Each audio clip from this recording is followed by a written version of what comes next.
মুরগির ডিম ফোটানো মেশিন বা ইনকিউবেটর মেশিন দেখানোর জন্য আজ আমি হায়দ্রাবাদে আসিনি, এসেছি মুর্শিদাবাদে। হ্যাঁ, মুর্শিদাবাদেই পশ্চিমবঙ্গের মধ্যে এমন একটি কোম্পানি তৈরি হয়েছে যারা হায়দ্রাবাদের কোয়ালিটিতেই আমাদের পশ্চিমবঙ্গে ইনকিউবেটর তৈরি করছে। কেন বলছি? দেখুন তাদের ইনকিউবেটরের কোয়ালিটি। এই মেশিন পশ্চিমবঙ্গে কোনো ম্যানুফ্যাকচারিং ইউনিটে আপনি দেখবেন কিনা এটা নিয়ে একটা প্রশ্ন আছে, কারণ আমি তো কোথাও দেখিনি। আমি এখানেই দেখলাম যেখানে একদম হায়দ্রাবাদের যে ইনকিউবেটর মেশিন ঠিক সেম টু সেম সেই রকমই মেশিন ম্যানুফ্যাকচারিং হচ্ছে। ম্যানুফ্যাকচারিং কেন বলছি? কারণ দেখতেই পাচ্ছেন এইখানে সমস্ত রকমের লেদের জিনিসপত্র, যেখানে টার্নার তৈরি হওয়া, সেখানে কাটিং মেশিন, সেখানে ইলেকট্রিক বোর্ডের কানেকশন, সমস্ত কিছু। এবং এই যে বোর্ডগুলো তৈরি দেখতে পাচ্ছেন, এই যে বোর্ডগুলো, সেগুলো পর্যন্ত এই কোম্পানিতে তৈরি হয়। দেখতে পাচ্ছেন এখানে সব বোর্ড দিয়ে এরা মেশিন তৈরি করছে। আমরা যে কোম্পানিতে এসেছি তার নাম হচ্ছে Arisha hatchery and chick supply. আজ আমরা এই কোম্পানির ওনারের সঙ্গে কথা বলবো এবং তিনি কিভাবে এই মেশিন তৈরি করছেন, পশ্চিমবঙ্গের বুকে এত বড় রিস্ক তিনি কেন নিলেন, এই মেশিন তৈরি করার সিদ্ধান্ত তিনি কেন নিলেন, চলুন সমস্ত তথ্য আজকের ভিডিওতে আপনাদের সামনে তুলে ধরি। চলুন তাহলে এই আরিশা হ্যাচারির যে ওনার তার সঙ্গে আপনাদের পরিচয় করিয়ে দিই। আবু তালেব দা, নমস্কার। নমস্কার, কেমন আছেন? ভালো আছি দাদা। অনেকদিন পর দেখা, এবং সবসময় এমন এমন কিছু নতুন জিনিস আপনি আনার চেষ্টা করেন যেটা পশ্চিমবঙ্গের ফার্মারকে তাক লাগিয়ে দেয়। কমার্শিয়াল মুরগির ফার্ম, যেটা আমাদের ওয়েস্ট বেঙ্গলে খুব বড় লেভেলের ফার্মারদের নিয়ে কাজ করা, সেটাও আব্দুল দা করেন। আপনারা বহু ভিডিওতে, আমার ভিডিওতে আব্দুল দাকে দেখেছেন, এবং তিনি হাঁসের ফার্ম এর সঙ্গে কানেক্টেড, এবং ওয়েস্ট বেঙ্গলে বহু ফার্মারকে সাপোর্টিভ ফার্মিং হিসাবে যে হেল্প করা, গাইডলাইন দেওয়া, তাদের মাল বিক্রি কিভাবে হবে তার গাইডলাইন দেওয়া, কোন বাচ্চাটা নিলে সঠিক প্রোডাকশন আসতে পারবে, 70 দিনের মধ্যে কিভাবে একটা সোনালী মুরগির লট তুলে সেখান থেকে প্রফিট বের করা যায়, সমস্ত তথ্যই আমাদের বহু ভিডিওতে আব্দুল দা দিয়েছেন। আজ তার কোম্পানি তৈরি করেছে এই বিরাট বড় হ্যাচারি, যেটা একটা ফার্মারের জন্য, কমার্শিয়াল ফার্মের জন্য ভীষণ গুরুত্বপূর্ণ। মানে বাচ্চার কোয়ালিটি যতক্ষণ না বেটার হচ্ছে ততক্ষণ প্রোডাকশন বেটার আসবে না। হচ্ছে আমাদের ওয়েস্ট বেঙ্গলে যেসব হ্যাচারিগুলো রয়েছে, মানে 90% কিন্তু লোকাল। ঠিক। যে হ্যাচারিগুলো শুধু আমাদের যেগুলো মুখে বলা হয় যে এটা থেকে আপনি ইনকাম করবেন, এত টাকা রোজগার হবে, ইত্যাদি ইত্যাদি, মানুষ কিন্তু এক বছরে পরে ডিম দেবো, বাচ্চা নেবো, এই একটা কনসেপ্ট মার্কেটে যেটা ইনকিউবেটর বিক্রি করার জন্য সবাই বলে থাকে। এই যে ডিম দেবো, বাচ্চা নেবো, আর মানুষ কিন্তু এক বছরের রোজগার একটা প্রতিবেদন দেখে নিমেষের মধ্যে নষ্ট করে ফেলে। ঠিক। কিন্তু তার ভবিষ্যৎটা কোথাও খুঁজে পায় না। অথচ আমরা যদি একটু লক্ষ্য করি, ওয়েস্ট বেঙ্গল বা পুরো বিশ্বের দিকে যদি তাকাই, কমার্শিয়াল ছাড়া কিন্তু কখনোই বিজনেস চলতে পারে না। যেমন আমরা একটা প্রতিবেদনে বলেছিলাম, কিছুদিন আগে একটা কাস্টমার আমাকে কল করেছিলেন, সোনালী ক্লাসিক বলে কোনো ব্রিড নেই। আমি বলেছি সোনালী ক্লাসিক ব্রিড আছে, কারণ আমি ডেটা সহ ছাড়া কথা বলি না। আমাদের ইন্ডিয়ায় অনেক ব্রিড রয়েছে, তার জানা নেই। কিন্তু সোনালী হাইব্রিড যেটা ব্রিড, আমি এটা নিশ্চিত বলতে পারি আমাদের ইন্ডিয়ান কোনো ব্রিড নয়। কেউ যদি ডেটা, মানে আমার কাছে কেউ যদি দেখতে চায়, আমি কিন্তু প্রুফ সহ তাকে দেখিয়ে দিতে পারি। ওকে। এবার কেউ যদি পারে সেটা দেখাবে, মুখে বলা নাই।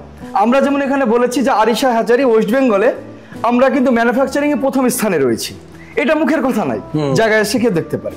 এই মেশিনটার প্রথমত হচ্ছে একটা বডি ম্যাক্সিমাম 50 বছরে কিছু হয় না, 40 থেকে 50 বছর আচ্ছা চলবে। মানে লংজিভিটির কথা ভেবে একটা মেশিন বানানোর প্রথম লংজিভিটি আমরা ভাবলাম। এই মেশিনে হচ্ছে একই তাপমাত্রায় হাঁস, মুরগি, কোয়েল, তিথি, টার্কি ইত্যাদি সমস্ত ডিম কিন্তু ফোটানো সম্ভব। আচ্ছা। একটা মেশিন, এটা হচ্ছে 14,000-এর সেটার। আচ্ছা। এখান থেকে আমরা 38,000 ডিম মাসে ফোটানো আমাদের সম্ভব। 38,000 ডিম 14,000-এর মেশিনে? 14,000-এর মেশিন কিভাবে সম্ভব? এই 14,000 মেশিনে আমরা হচ্ছে 3-14-42,000 আমাদের এখানে ডিম ফোটানো সম্ভব। আচ্ছা, 42,000 ডিম ফোটানো সম্ভব। আচ্ছা, এবার কিসের জন্য? দেখুন, লোকাল হ্যাচারিগুলো যেগুলো হয় 20 দিন পর পর বাচ্চা ফোটে, তাহলে 20 দিন পর পর বাচ্চা যেটা ফুটে 30 বা 40, এর উপরে রেজাল্ট আসে না, বা ওর বাচ্চার কখনো কোয়ালিটি ঠিক হয় না। কোয়ালিটি ঠিক না হলে ফার্মে কখনোই বাচ্চার মডেলিটি হবে, বাচ্চা কখনো ঠিক গ্রোথ হবে না, অনেক কিছু একটা বিষয় থাকে। একদম। এবং বি গ্রেড, সি গ্রেডের বাচ্চা বেশি আছে। এবার ওখানে সি গ্রেডটাই বেশি হয়, এ গ্রেডের বাচ্চা হয় না। যার কারণে যারা ইনকিউবেটর নিয়ে কাজ করে, আমি গ্যারান্টি সহকারে বলতে পারি, কেউ আমাকে 1 বছরকার ডেটায় আমাকে কেউ দেখাতে পারবে না যে আমি সাকসেসফুল হলাম। যদি দেখাতে পারে আমার তার জন্য 50,000 পুরস্কার আমি নিজে দেব। আচ্ছা, এবার এইখানে হচ্ছে কমার্শিয়ালের কাজটা কি হয়, কমার্শিয়ালে যখন কাজ করা যায় এখানে এ গ্রেড বাচ্চা কিন্তু 99% প্রায় হয়ে যায়। আচ্ছা, 99%। এবার কোন সময় 10%-এর বিষয়টা হচ্ছে আলাদা, এটা তো হতেই পারে স্বাভাবিক। এই বাচ্চাটা যে ফার্মে যাবে, যে ফার্মার আবার ইউজ করবে, সে কিন্তু এই বাচ্চাটার আবার খোঁজ করবে।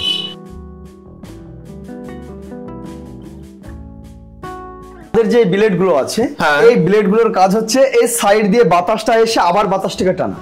আচ্ছা, প্রথম পার্ট। কারণ হচ্ছে যখন এই সাইড দিয়ে বাতাসটা যাবে এই গ্যাপটা দিয়ে, আর বাতাসটা যখন আবার ভেতর সোজা টানবে তখন একটা শুষ্ক আবহাওয়া তৈরি হবে। আর যেটা হিউমিডিটি, যেটা এই যে জল দিয়ে বাষ্প যেটা ফোটে, ওইটার কিন্তু কোনো নেই, গ্যারান্টি নেই। আমাদের এখান থেকে পাইপ দিয়ে জলটা এসে কিন্তু এখানে পড়ছে। আচ্ছা, এইখানে পড়ছে, এইখান থেকে যতটা হিউমিডিটির প্রয়োজন সেই হিউমিডিটিটা দিয়ে বাদ বাকি জল এইটা দিয়ে কিন্তু বাইরে চলে যাচ্ছে। আপনাকে ফ্যানটা চালিয়ে দেখাচ্ছি আমি, ঠিক আছে? দেখে নিন।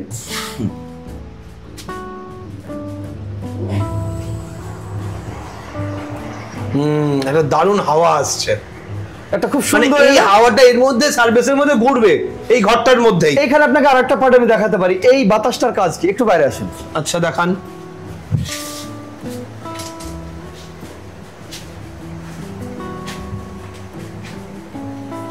দেবেন, আস্তে আস্তে পুরোটাই টেনে নেবে। আচ্ছা, পুরোটাই টেনে নিল। দেখুন লক কিন্তু আমি লাগাইনি, অটোমেটিক লেগে গেছে। আর এই যে লাইটটা যেটা বিষয়, আমাদের যখন একটা হ্যাচ চলে, একটা হ্যাচ যখন আমাদের চলবে তখন তো ভেতরে কিছু দেখতে হয়, ঠিক? লাইট কিন্তু কোনো সময় কিন্তু এখানে কিন্তু জ্বলবে না, লাইটটা কোনো সময়কার জন্য জ্বলতে পারে না। এই ধরে নিন, আপনাকে আরেকবার দেখাচ্ছি, আরেকবার খুব সুন্দর ভাবে দেখুন। ছেড়ে দিলাম, দেখুন লাইটটা জ্বলছে, অফ হয়ে যাবে। হ্যাঁ, টাচ হলে অফ হয়ে যাবে, ব্যাস অফ হয়ে গেল। আচ্ছা, এই দেখে নিন, একদম সেটিং হয়ে গেল, একদম মুখোমুখি। ওকে, আর এইখানে যেটা দেখছি ড্রাই আর ওয়েট, এই পারদের কাজ কি? এইখানে যতটা তাপমাত্রা থাকবে যেটার প্রয়োজন হবে, এখান থেকেও ততটা তাপমাত্রা দেখা যাবে। মানে ইলেকট্রনিক্স মিটার ভুল বললেও ম্যানুয়াল মিটার ভুল বলবে না, ভুল বলবে না। তাহলে এই দুটো জিনিস আপনারা একসঙ্গে রাখছেন যে ওইখানে কি দেখছি আর এখানে কি দেখছি, দুটোই এক হচ্ছে কিনা। ওখানেও যেটা হবে এখানেও সেম সেটাই হতে হবে। ওকে, তাহলে মেশিন অ্যাকুরেট চলছে। অবশ্যই। এই হিটারের কাজ কি? এই হিটারের কাজ হচ্ছে যতটা তাপের প্রয়োজন সেটা হচ্ছে দেওয়া। আচ্ছা, মানে মুরগির ডিম ফুটতে যেমন আমরা 37.7 জানি, ঠিক সেই টেম্পারেচারটা এটা মেনটেন করবে। এইটাতে হচ্ছে আপনার শুধু মুরগি বলে নাই, হাঁসের ডিমে যেটা শোনা যায় যে হচ্ছে মুরগির ডিমে এক তাপমাত্রা আলাদা লাগে, ওইটাতে আলাদা লাগে, কোয়েলে আলাদা লাগে, এইখানে কিন্তু কোনোটাই তাপমাত্রা আলাদা লাগে না, একই তাপমাত্রায় সমস্ত ডিম ফোটা সম্ভব। আচ্ছা, যদি মেশিন বেশি হিট হয়ে যায় তাহলে সেই হিট কন্ট্রোলের জন্য কি সিস্টেম আছে? যখন এখানে মেশিন খুব বেশি হিট হয়ে যায়, আমাদের যেটা অক্সিজেন যেটা পার্ট রয়েছে, সেই অক্সিজেন পার্টের যখন আমরা প্লেট টেনে দেব, আর কোনো প্রয়োজন হবে না। ওভারহিট তো আছে, অ্যাডজাস্ট ফ্যান এটা অ্যাডজাস্ট রয়েছে, মানে এখান থেকে ওভারহিটটা হাওয়া এখানে টেনে গরম হাওয়াটা বের করে দেবে। তারপরেও যদি আমাদের এটা কন্ট্রোল না হয় বা অক্সিজেনের জন্য আমরা বাইরে প্লেটের ব্যবস্থা করি। আমরা কি সেই সিস্টেমটা দেখতে পারি? অবশ্যই দেখতে পারেন। পেছনকার পার্টটা দেখাই। আচ্ছা, আমাদের এই মেশিনগুলো যখন চলে, যেটা হচ্ছে হিউমিডিটি তৈরি করছে, হিউমিডিটি আমাদের এটা। আচ্ছা, এখানে যে ট্যাঙ্কটা রয়েছে, ট্যাঙ্কটা কিন্তু থাকবে না। আচ্ছা, এখানে হচ্ছে ডাইরেক্ট আমরা যেটা জলের ট্যাঙ্ক রয়েছে, ট্যাঙ্কটা আমরা ইউজ করব, কানেক্ট করে দেব। আচ্ছা, আর এই যে হিউমিডিটি যেটা আমাদের রয়েছে, এই হিউমিডিটিতে জল দিচ্ছে হচ্ছে ফ্যানকে। ফ্যান হচ্ছে যতটা প্রয়োজন হচ্ছে ততটা নেবে, হিউমিডিটি তৈরি করবে, বাদ বাকি জল কিন্তু বাইরে চলে আসবে। আচ্ছা, এখান থেকে ডাইরেক্ট জল বাইরে বেরিয়ে চলে আসবে, ডাইরেক্ট জল কিন্তু বাইরে কিন্তু চলে আসবে, ভেতরে কোনো জল থাকবে না। আচ্ছা, তারপরে হচ্ছে আমাদের যেটা অক্সিজেন পার্ট, যেটা ওভারহিট এখানে কন্ট্রোল করা যায়, অক্সিজেন পার্ট, সেটাকে আমি খুব সুন্দরভাবে দেখিয়ে দিচ্ছি। এই দেখুন।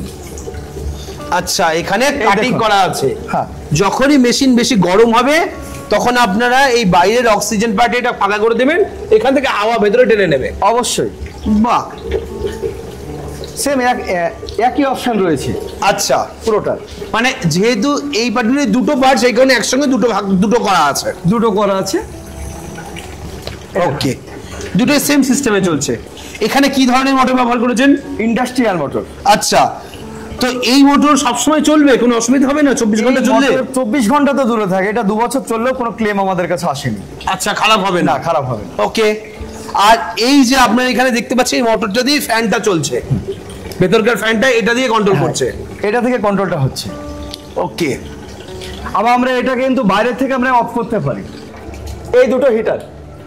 আচ্ছা, হিটার এই দুটো চালিয়ে দিয়ে হিটার বন্ধ করা যাবে, আর পেছনের ফ্যান সেটাও বন্ধ করে দেওয়া যাবে। টোটালটা এখান থেকে বন্ধ করা যাবে, সামনে থেকেও বন্ধ করা যাবে। ওকে। তো আবুল আলেম, এইরকম ভাবে টার্নার বানানোর কারণটা কি? এই টার্নারগুলো কি সুবিধা হয়? এই টার্নারগুলো বানানোর যেটা হচ্ছে বডির মধ্যে থাকে না, যখন আমাদের ডিমটা বসানো হয় সেটা হচ্ছে বাইরে থেকে ডিমটা বসিয়ে নিয়ে খুব সুন্দরভাবে সেটা একাই কিন্তু ওখানে দিতে পারে। একটু দেখান দেখি।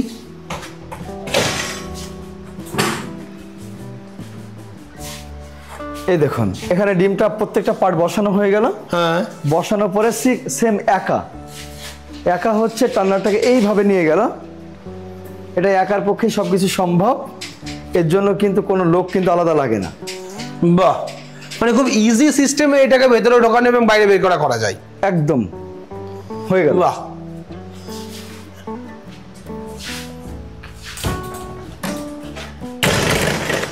আপনাদের এই টাইমিংটা আমি অটো করে একবার দেখাচ্ছি। ঠিক আছে, অটো করে দেখাচ্ছি টাইমিংটা। এই যে হাইড্রোলিকটা রয়েছে না, হ্যাঁ, এটা হচ্ছে 1 ঘন্টা পর পর এ পাশ আর ও পাশ হয়। ব্যাস, এই দিলাম। এটা হচ্ছে 1 ঘন্টা পর পর যেতে থাকবে। আচ্ছা, এবার হাইড্রোলিকটা একা একা নিচে নামতে থাকবে, একা একা নেমে চলে আসবে। ওকে। এটার জন্য যে আলাদা কিছু করতে হবে তা নয়, এটা হচ্ছে অটোমেটিক চলতে থাকবে। কিন্তু এটা দেখাচ্ছি। তো ডিমের ট্রে গুলো এখানে সব রাখা থাকবে, প্রত্যেকটা এর মধ্যে ডিম থাকবে। এর মধ্যে ডিম থাকবে। ওকে। একটা প্রশ্ন আমার মনে হচ্ছে ফার্মারদের জন্য করা উচিত। মার্কেটে বহু ইনকিউবেটর পাওয়া যায়, বহু কোম্পানি বিক্রি করে। সেই জায়গায় দাঁড়িয়ে এই ধরনের কোয়ালিটি ইনকিউবেটর কি উদ্দেশ্যে কিনবে, কি লাভ হবে তাদের? 2000 থেকে স্টার্ট করে বড় বড় ফার্মার রয়েছে। সেই সব ফার্মাররা দেখা যাচ্ছে যে আমাকে বছরে একটা 5000 একটা ফার্ম রয়েছে, সেই ফার্মটা কিন্তু 4 বার বাচ্চা কিনছে, 20,000 কিনতে হচ্ছে। 20,000 বাচ্চা যখন কিনবে, 20,000 বাচ্চা, 20,000 বাচ্চায় দেখা যাচ্ছে যে তার একখানা ইনকিউবেটর তার কাছে থাকলো, তার নিজস্ব যখন ডিম হবে সামথিং কিছু রাখলো, একটা ডিম 4 টাকায় প্রোটেকশন হয়, এর থেকে বেশি কিন্তু লাগে না। আচ্ছা। তাহলে একটা বাচ্চা, আমাদের হ্যাচারি বাচ্চা নিম্ন কিন্তু আপনার 18 টাকা দাম থাকে। আচ্ছা। নিম্ন, এর থেকে উপরে চলে যায়। এখন বর্তমান দাম কিন্তু আপনার 24 টাকা।